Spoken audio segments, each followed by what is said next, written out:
If your business earns more than $600 a year through online venues, then there are new reporting rules that you need to be aware of beginning in 2022. For individuals, LLCs, partnerships, and corporations that exceed $600 in payments, you will be receiving Form 1099-K, payment card, and third-party network transactions. This tax form should be filed along with your individual tax return. The form will be used to report any transactions that you were paid via online payment processors or marketplaces. Essentially, if your business is using a third party to process debit or credit card transactions, then those transactions will need to be reported on Form 1099-K.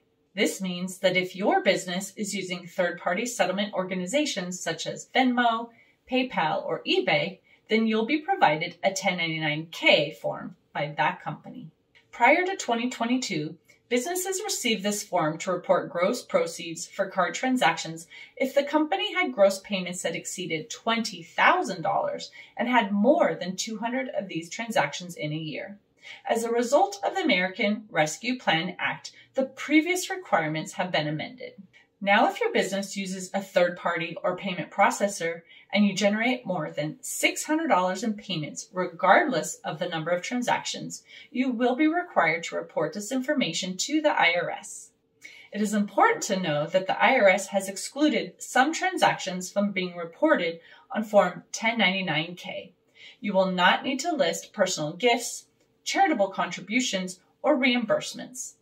A majority of payment processors and marketplaces will be able to identify which transactions will be excluded based on user agreements that you completed when creating your account. For example, this means that a clothing company who receives payment for products through a Cash App will receive Form 1099-K. However, friends reimbursing one another for dinner would be excluded.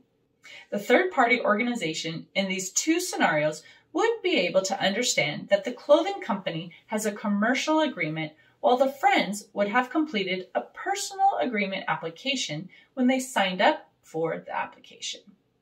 These payment settlement entities and marketplaces will be required effective January 1st, 2022 to issue Form 1099-K for those individuals and businesses who receive $600 or more in sales.